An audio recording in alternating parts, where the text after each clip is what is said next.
چلو آپ بتلا دیں جب شروع کرنا ہوگا. جی بس کچھ سیکنڈ جی.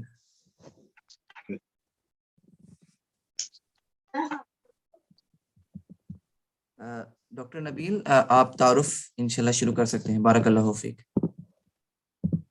انشاءاللہ. السلام علیکم ورحمۃ اللہ وبرکاتہ. آج ہمارے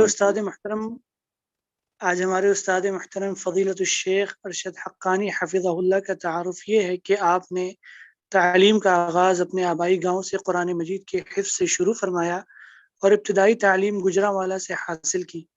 بعد ازاں جامعہ محمدیہ میں مولانا محمود رحمہ اللہ کی زیر نگرانی 22 سال رہے.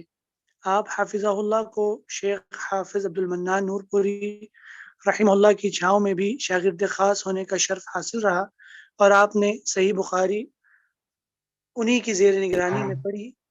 شیخ محترم نے حافظ عبدالسلام بھٹوی حفظہ اللہ کے ساتھ بھی صحیح مسلم پڑھی.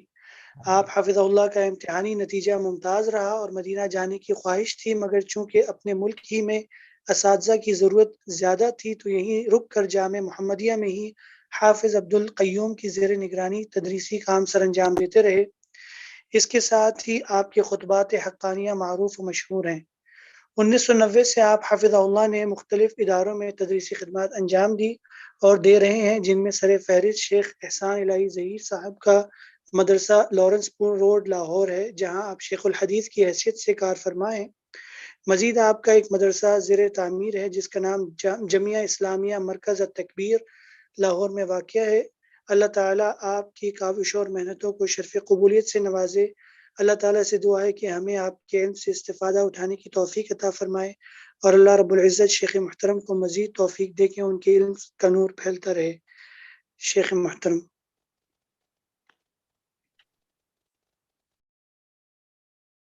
السلام علیکم ورحمۃ اللہ. ان الحمد للہ نحمده ونستعینه ونستغفره ونعوذ باللہ من شرور انفسنا ومن سیئات اعمالنا. من يهده الله فلا مضل له ومن يضلل فلا هادي له واشهد ان لا اله الا الله وحده لا شريك له واشهد ان محمدا عبده ورسوله. اللهم صل على محمد وعلى آل محمد كما صليت على إبراهيم وعلى آل إبراهيم إنك حميد مجيد. اللهم بارك على محمد وعلى آل محمد كما باركت على إبراهيم وعلى آل إبراهيم إنك حميد مجيد. أما بعد فإن خير الحديث كتاب الله وخير الهدي هدي محمد صلى الله عليه وسلم وشر الأمور محدثاتها وكل محدثة بدعة وكل بدعة ضلالة وكل ضلالة في النار. أعوذ بالله السميع العليم من الشيطان الرجيم. بسم الله الرحمن الرحيم. يا أيها الذين آمنوا اتقوا الله حق تقاته ولا تموتن إلا وأنتم مسلمون. بسم الله الرحمن الرحيم. يا أيها الناس اتقوا ربكم الذي خلقكم من نفس واحدة وخلق منها زوجها وبث منهما رجالا كثيرا ونساء واتقوا الله الذي تساءلون به والأرحام إن الله كان عليكم رقيبا. يا أيها الذين آمنوا اتقوا الله وقولوا قولا سديدا يصلح لكم أعمالكم ويغفر لكم ذنوبكم ومن يطع الله ورسوله فقد فاز فوزا عظيما. أعوذ بالله السميع العليم من الشيطان الرجيم. بسم الله الرحمن الرحيم. وقال الله إني معكم لئن أقمتم الصلاة وآتيتم الزكاة وآمنتم برسلي وعزرتموهم وأقرضتم الله قرضا حسنا لأكفرن عنكم سيئاتكم ولأدخلنكم جنات تجري من تحتها الأنهار ومن كفر بعد ذلك منكم فقد ضل سواء السبيل. سامعین محترم، دوستو، بزرگوں، قابل صد احترام میری دینی اسلامی ماؤں اور بہنوں، اللہ رب العالمین کا بے حد و حساب شکر ہے جس اللہ رب العالمین نے ہم کو اس گئے گزرے دور کے اندر اپنے دین کی آبیاری کے لیے منتخب کیا اور مختلف اندازوں میں مختلف علماء کرام آپ کے سامنے دین اسلام کی آبیاری اور دین اسلام کی تبلیغ کر رہے۔ میری اللہ سے دعا ہے کہ اللہ رب العالمین تمام کی محنتوں کو، کاوشوں کو اللہ رب العالمین اپنی بارگاہ میں قبول و منظور فرمائے۔ اسی ضمن میں میرے ذمہ ایک ڈاکٹر محبوب صاحب نے مضمون لگایا جس کا عنوان ہے کہیں سفینہ ڈوب نہ جائے۔ سفینہ در حقیقت بہت بڑے جہاز کو کہا جاتا ہے جو سمندر کے اندر تیرنے والا ہے۔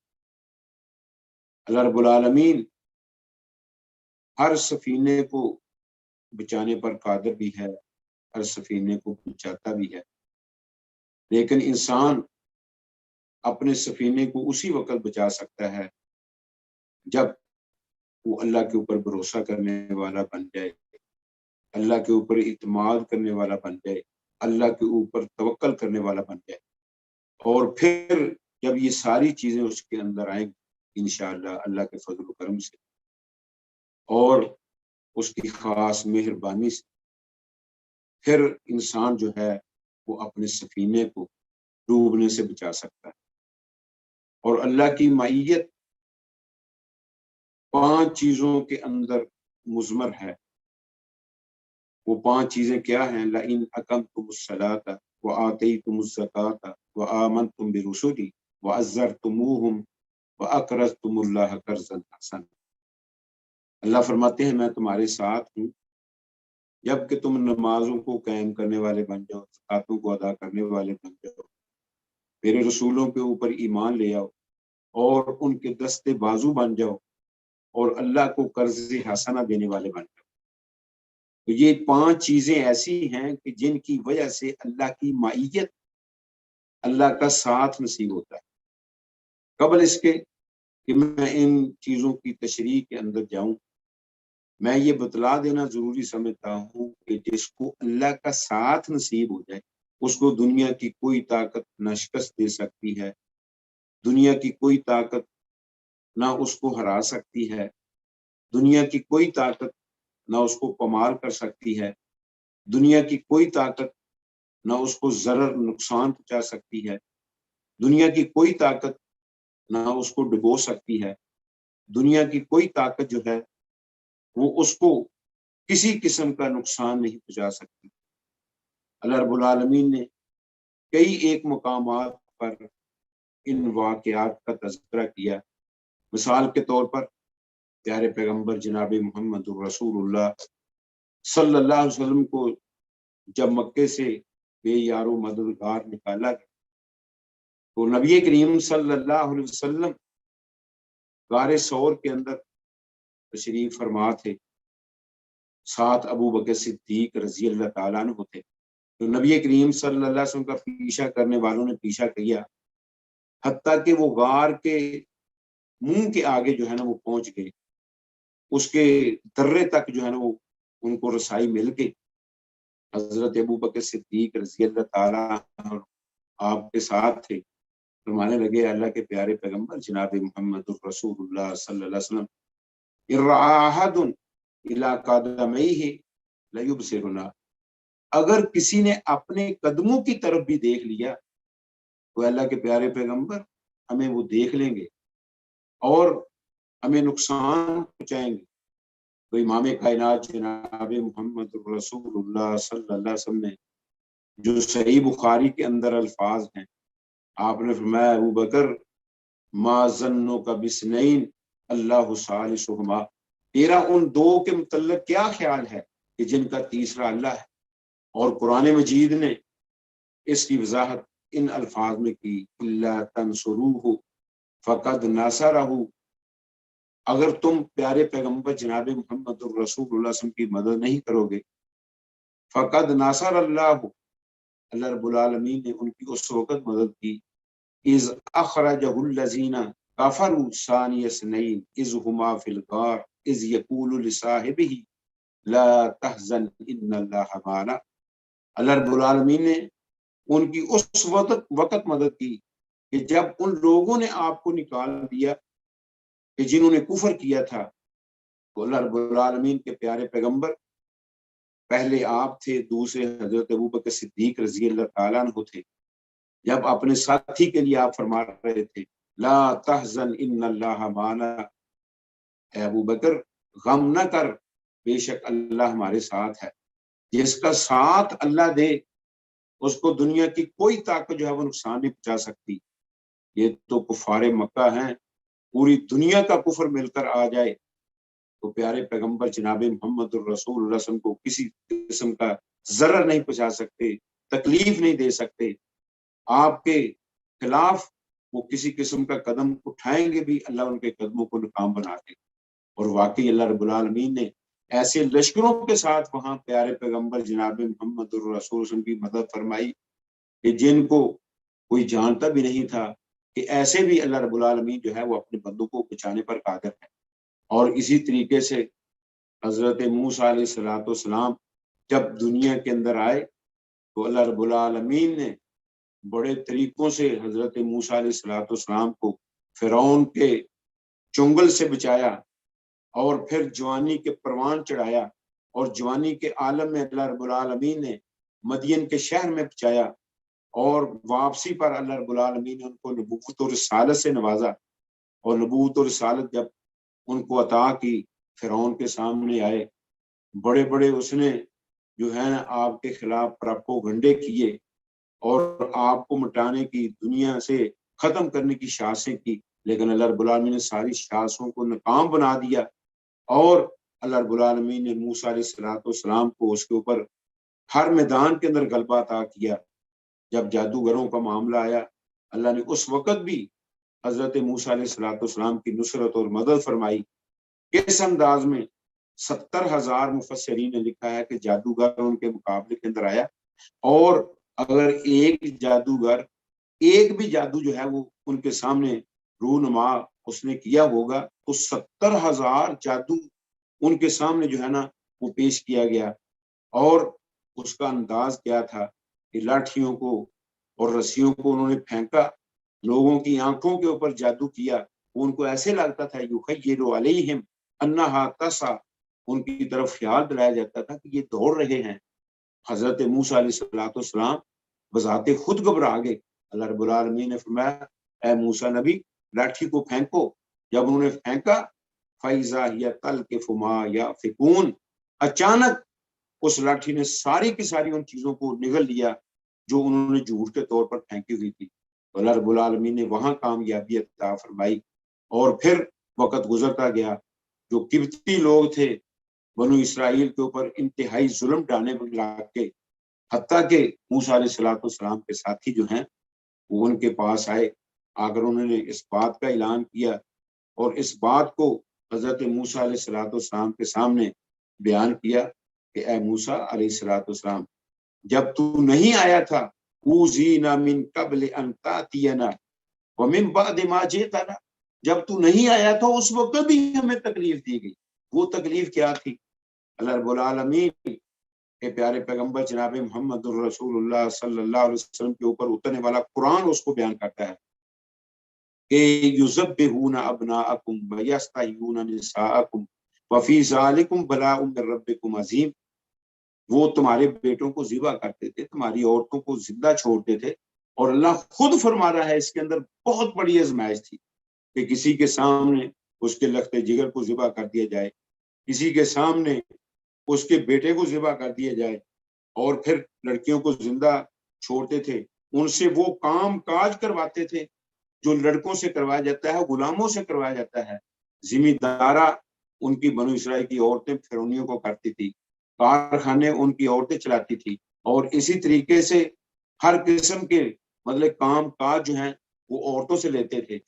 حضرت موسیٰ علیہ السلام کی قوم جو ہے اس کو بڑا ذلیل کیا جاتا تھا، بڑا تنگ کیا جاتا تھا، بڑی تکلیفیں ان کو دی جاتی تھی.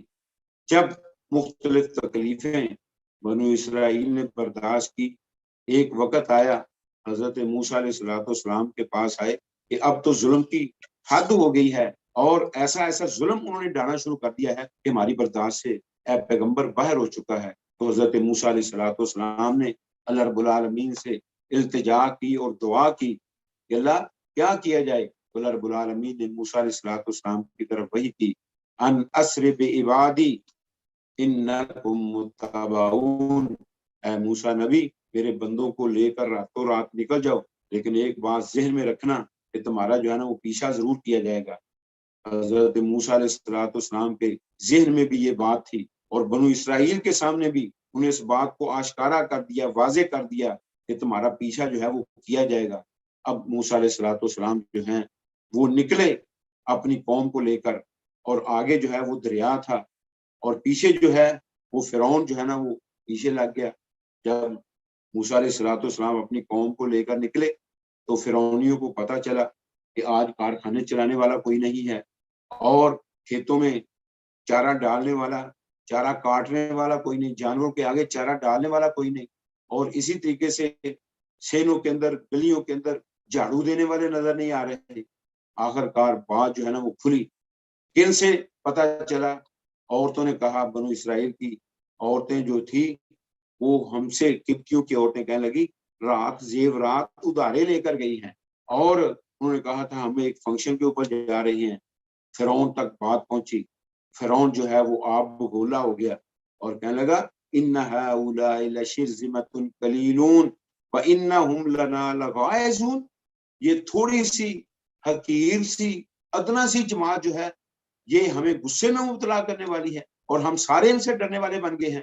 خیر اس نے اپنے لو لشکر کو تیار کیا اور پیچھا کیا حضرت موسیٰ علیہ السلام کا اور ان کی قوم کا، اور جب سورج ابھی طلوع ہو رہا تھا تو ادھر سے گرد و غبار اڑتا ہوا موسیٰ علیہ السلام کی قوم کو نظر آیا، اور سارے کے سارے اصحاب موسیٰ کہنے لگے انا لمدرکون، اے موسیٰ نبی ہم گھیر لیے گئے، ہم پا لیے گئے، ہمارا ادراک ہو گیا، ہمارے پیچھے فرعون آ گیا، اور سامنے دریا ہے اور پیچھے فرعون کی فوجیں آ رہی ہیں، اگر ہم دریا کے اندر چھلانگے لگاتے ہیں ڈوب کر مر جائیں گے، اور اگر دریا کے اندر چھلانگے نہیں لگاتے تو یہ ہمیں قتل کر کے چلے جائیں گے۔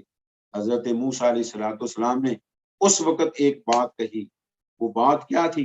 کہنے لگے انما معی ربی سیہدین، میرے ساتھ میرا رب ہے، ان قریب وہ میری رہنمائی کرے گا۔ اللہ رب العالمین کے پیارے پیغمبر نے جب یہ بات کہی تو اللہ رب العالمین کے سامنے التجا اور دعا کی، اللہ اب ان سے بچنے کا، ان سے نکلنے کا کیا راستہ ہے؟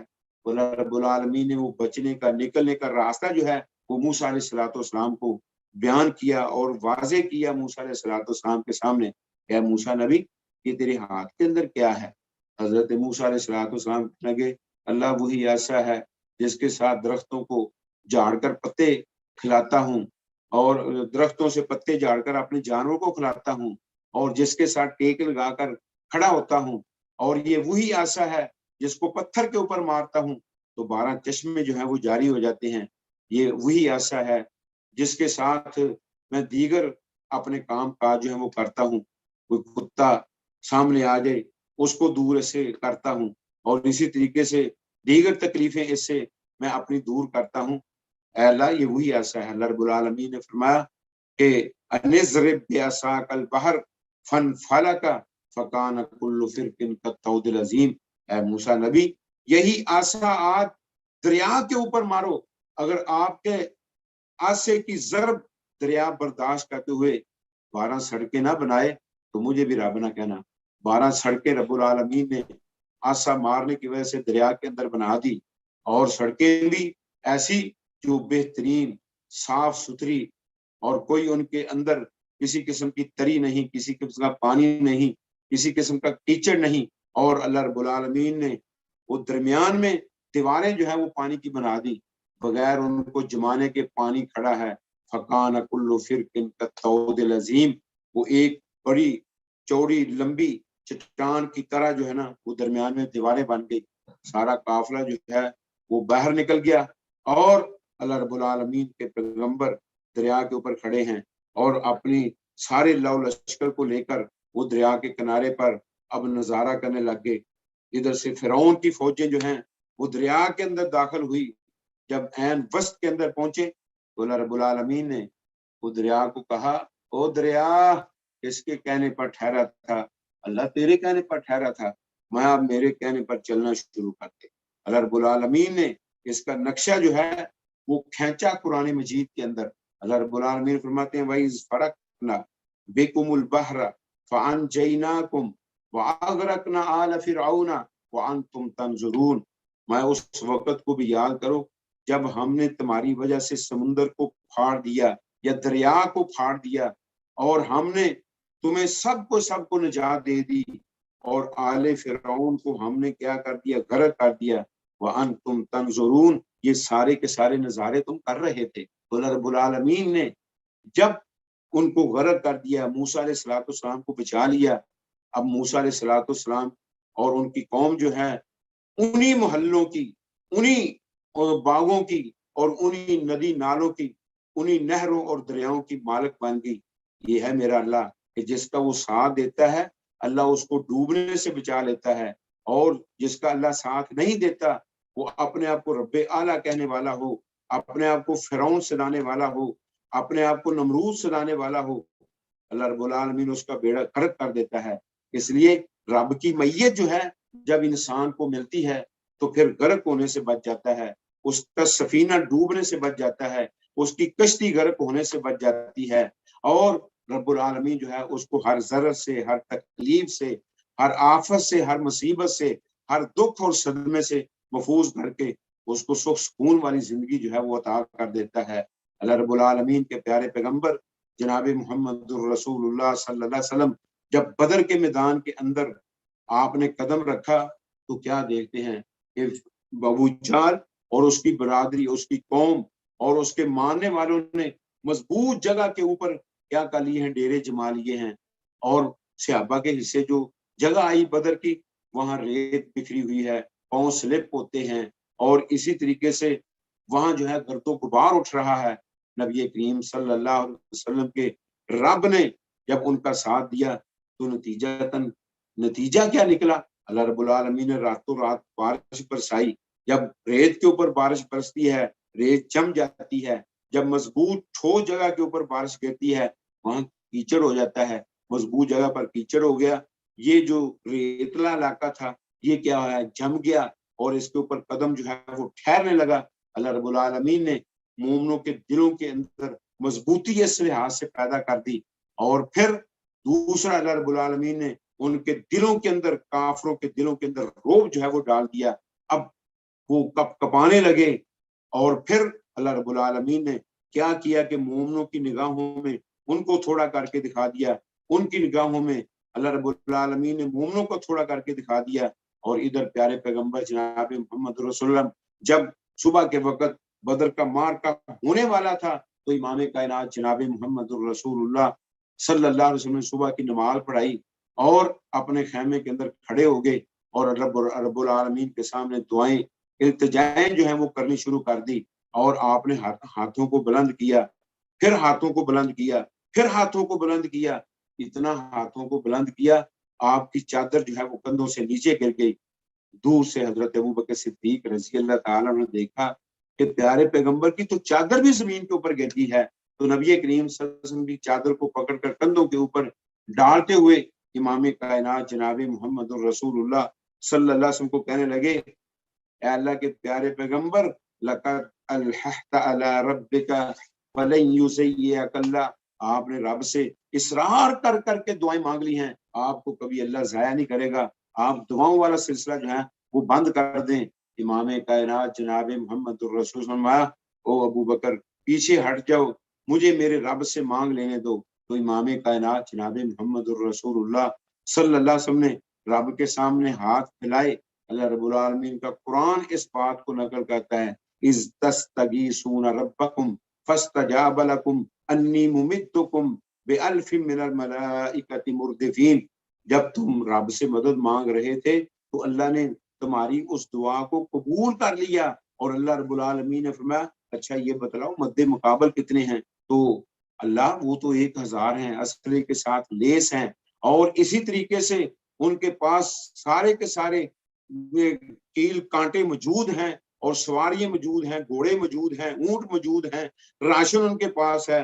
اور میرے ساتھی جو ہیں وہ بے بسی کا عالم یہ ہے کہ اگر کسی کے پاس تیر ہے تو اس کو پھینکنے کے لیے کمان نہیں، اگر کمان ہے تو اس کے اندر ڈھالنے کے لیے تیر نہیں، اگر کسی کے پاس پرتلا ہے تو اس کو دستہ نہیں لگا ہوا، اور کوئی پیدل فوج ہے، کوئی سوار فوج ہے. اللہ کے پیارے پیغمبر جناب محمد الرسول صلی اللہ علیہ وسلم کہہ رہے ہیں اللہ ہمارے پاس تو کوئی سامان بھی نہیں، بے سر و سامانی کا عالم ہے، ہم کیا کریں گے؟ اللہ رب العالمین نے فرمایا میں 1000 فرشتے کی مدد دے رہا ہوں. اب پیارے پیغمبر جناب محمد الرسول کی طرف فوج جو ہے اس کی تعداد کیا ہوگی؟ 1313. اور دوسری طرف کیا ہے؟ وہ 1000 کا مجمع ہے. نبی کریم صلی اللہ علیہ وسلم پھر ہاتھ اٹھا لیے، اللہ بندے کمزور ہیں، اسلحہ ان کے پاس نہیں ہے، مدد تھوڑی ہے اور مدد کر دیجئے. اللہ رب العالمین نے پھر وعدہ کیا. اللہ رب العالمین نے فرمایا پیارے پیغمبر جناب محمد الرسول اللہ صلی اللہ علیہ وسلم اذ تقولوا للمؤمنین الن یکفیکم ان یمدکم ربکم بثلاثۃ آلاف من الملائکۃ منزلین. کیا جب آپ کہہ رہے تھے مومنوں کے لیے کیا آپ کو کافی نہیں ہے کہ اللہ رب العالمین تمہاری 3000 فرشتے کے ساتھ مدد کرے جو ایک دوسرے کے پیچھے آنے والے ہیں، اترنے والے ہیں؟ تو اللہ رب العالمین نے 3000 فرشتے کی مدد کا وعدہ کر لیا. پیارے پیغمبر جناب محمد الرسول اللہ صلی اللہ علیہ وسلم نے اس کے بعد پھر رب العالمین سے دعا مانگنی شروع کر دی. بلا ان تصبروا وتتقوا وياتوكم من فورهم هذا يمددكم ربكم بخمسة آلاف من الملائكة مسومين. اللہ رب العالمین نے فرمایا کہ اے پیارے پیغمبر جناب محمد الرسول وسلم ان کو کہہ دو کہ اگر تم ڈٹ کر مقابلہ کرو اور اللہ سے ڈرتے رہو اللہ رب العالمین تمہاری مدد 5000 فرشتے کے ساتھ کرے گا جو ان کافروں کے اوپر نشان جو ہیں وہ لگانے والے ہیں.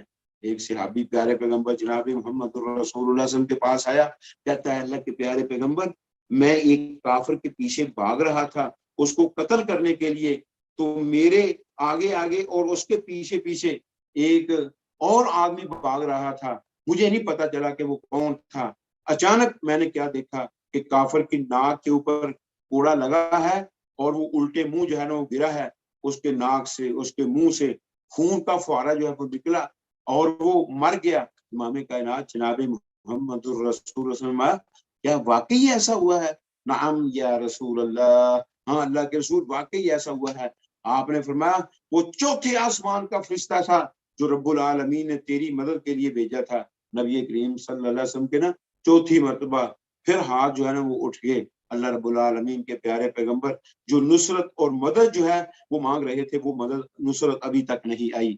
1000 فرشتے کی اللہ رب العالمین نے مدد بھیج دی، 3000 فرشتے کو بھیج دیا، 5000 فرشتے کو بھیج دیا، لیکن اللہ کے پیارے پیغمبر جناب محمد الرسول جس نصرت اور مدد کے طلبگار تھے وہ مدد ابھی نہیں آئی. اللہ رب العالمین کے پیارے پیغمبر پھر فرمانے لگا اللہ مدد تھوڑی ہے، بندے کمزور ہیں اور ناتوان ہیں، ان کے پاس کچھ نہیں. ان تہلک ہذہ الصحابہ لن تعبد فی الارض.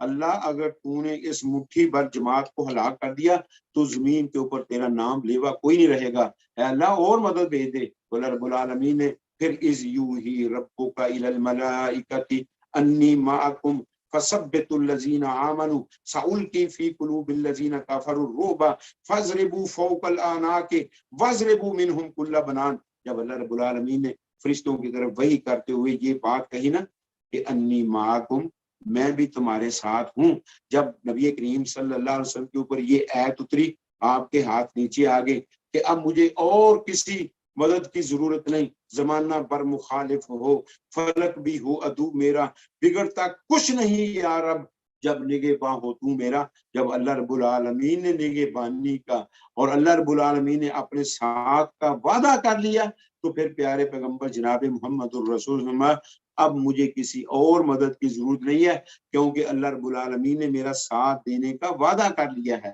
یہ ہے کہ جب اللہ رب العالمین کا ساتھ نصیب ہوتا ہے تو پھر دنیا کی کوئی طاقت جو ہے وہ نقصان نہیں پہنچا سکتی. پھر ہر بیڑا جو ہے وہ اپنی منزل تک پہنچ کر رہتا ہے، ہر کشتی جو ہے وہ کنارے پر لگ کر رہتی ہے، ہر سفینہ جو ہے وہ ڈوبنے سے بچ جاتا ہے۔ اللہ رب العالمین پھر کامیابی کامرانی جو ہے وہ عطا کرتا ہے، اور کس انداز سے رب العالمین کامیابیاں اور کامرانی عطا کرتا ہے وہ رب العالمین نے اس کا تذکرہ جو ہے وہ دوسرے سپارے کے اخیر میں کیا ہے، جہاں اللہ رب العالمین نے طالوت اور جلوت کا جو ہے نا تذکرہ کیا۔ اللہ رب العالمین کا بندہ، اللہ رب العالمین کا پیغمبر، اس کے پاس آئے وقت کے مطلب لوگ آ کر کہنے لگے کہ ہمارے لیے کوئی بادشاہ مقرر کرو، ہم اس کی کمان کے اندر، اس کی قیادت کے اندر کفار کے ساتھ جہاد کریں اور ان کے اوپر ہمیں غلبہ رب العالمین جو ہے وہ عطا کرے۔ تو حضرت پیغمبر، وہ مختلف پیغمبروں کے نام جو ہے نا وہ لوگوں نے ذکر کیے ہوئے ہیں، کسی نے شیش پیغمبر کا، نہ کسی نے وہ ہارون پیغمبر کا ذکر کیا ہے، کسی نے شمعون کا ذکر کیا ہے، کسی نے شمویل پیغمبر کا ذکر کیا ہے۔ جو بھی پیغمبر تھا، وقت کا پیغمبر تھا، اس نے کہا کہ اللہ رب العالمین نے تمہارے لیے طالوت کو بادشاہ بنا کر بھیجا ہے۔ وہ کہنے لگے اس کے لیے بادشاہی کیسے ہوگی، اس کے پاس تو مال بھی نہیں ہے اور اس کے پاس خزانے بھی نہیں ہیں، اور اسی طریقے سے اس کے پاس دنیا کی دولتیں اور سونا چاندی نہیں ہے۔ انا یکون لہ الملک علینا ونحن احق بالملک ولم یؤت سعۃ من المال، اس کے پاس تو مال کی فراخی نہیں ہے۔ تو اللہ رب العالمین فرماتے ہیں اس کے پاس جنگی علوم ہیں اور اس کے پاس قوت اور طاقت اور جسمانی طور پر وہ مضبوط آدمی ہے۔ اللہ رب العالمین نے اس لیے اس کو مقرر کیا ہے، لہٰذا اس کی قیادت کے اندر تم جہاد کے لیے نکلو، اللہ رب العالمین تمہیں کامیابی عطا کرے گا۔ 70,000 لوگ جو ہیں وہ اس کی قیادت کے اندر جہاد کے لیے نکلے۔ جب وہ راستے میں جا رہے تھے، ایک جگہ پر پہنچے تو حضرت طالوت ان کو کہنے لگے کہ ان اللہ مبتلیکم بنہر، اللہ تم کو ایک نہر کے ساتھ آزمانے والا ہے، اس سے کوئی پانی نہ پیے۔ ہاں، جس کو پیاس کی شدت جو ہے وہ ستانے لگ جائے اور بھوک جو ہے اس کے اوپر غالب آنے لگ جائے، وہ صرف ایک چلو بھر کے پی لے۔ اللہ رب العالمین اس ایک چلو کے اندر اتنی قوت اور طاقت رکھے گا کہ تمہارے جسموں کو توانا کر دے گا، تمہاری بھوکوں کو اور پیاسوں کو اللہ رب العالمین مٹا کر رکھ دے گا۔ خیر، جب وہاں پہنچے نا نہر کے اوپر، آپ کو پتہ ہی ہے لوگوں کی عادت کیا ہوتی ہے کہ وہ جب کھانے پینے والی چیز ملتی ہے نا تو پھر کہتے ہیں کہ آج ہی بس اس کو کھانا ہے، آج اس کو پینا ہے، پتہ نہیں دوبارہ ملنی ہے یا نہیں ملنی۔ انہوں نے پانی سیر ہو کر پی لیا، پیٹ پھول کے، پیاس ختم نہیں ہو رہی، اور وہاں کے وہاں بیٹھے اور درے کے درے جو ہے نا وہ رہ گئے۔ صرف 313 جو ہیں وہ حضرت طالوت کے ساتھ باقی بچی، باقی وہاں پیٹ پھولے ہوئے ہیں، وہاں بیٹھے ہوئے ہیں۔ اب مد مقابل 1,40,000 کا لشکر ہے۔ اب طالوت علیہ السلام وہ لے کر گئے ان کے مقابلے کے لیے 313 کو۔ اللہ رب العالمین جب وہ کافر سامنے ہے نا، جلود بڑا کڑیل جوان، بڑا قد آور، اسلحہ پہنا ہوا، اور فوج کے پاس بھی تیر ہیں، تلواریں ہیں، نیزے ہیں، برشے ہیں اور دیگر قتل کرنے والے آلے ان کے پاس موجود ہیں۔ تو وہ طالوت کے ساتھی کہنے لگے لا طاقت لنا بجالود وجنودہ، ہمارے لیے اندر طاقت نہیں ہے کہ ہم جلود کا مقابلہ کر سکیں، اس کے لشکر کا مقابلہ کر سکیں۔ جو خالص ایمان والے لوگ تھے اور جن کو پتا تھا کہ جس کا ساتھ اللہ رب العالمین دیتا ہے وہ تھوڑے لوگ بھی کیوں نہ ہوں، رب العالمین ان کو غلبہ ضرور عطا کرتا ہے۔ اب ہوا کیا کہ اللہ رب العالمین کے پیارے پیغمبر وہ پیچھے دعائیں کر رہے ہیں اور ادھر طالوت لڑانے والا ہے۔ اب جب طالوت کے سامنے آئے اور پختہ ایمان والے جو ہیں وہ بولے قال الذین یظنون انہم ملاق اللہ کم من فئۃ قلیلۃ غلبت فئۃ کثیرۃ باذن اللہ واللہ مع الصابرین۔ اتنی ہی تھوڑی جماعتیں وہ غالب آ جاتی ہیں زیادہ جماعتوں کے اوپر اللہ کے آرڈر کے ساتھ، اور سن لو اللہ رب العالمین ان کا ساتھ دیتا ہے جو ڈٹ کر مقابلہ کرنے والے ہیں۔ صابر کا لفظ جب میدان جہاد کے اندر بولا جاتا ہے تو اس کا معنی یہ ہے کہ ڈٹ کر مقابلہ کرنے والا، اور جب تکلیفوں مصیبتوں کے بعد صبر کا ذکر کیا جاتا ہے تو اس کا معنی ہے آفتوں پر، مصیبتوں پر، دکھوں پر، صدموں پر واویلے کی بجائے صبر سے کام لینا اور اپنے آپ کو رونے، پیٹنے، چلانے سے کیا کر لینا، روک لینا۔ اور یہاں کیا ہے، یہاں واللہ مع الصابرین، اللہ ڈٹ کر مقابلہ کرنے والوں کے ساتھ ہے۔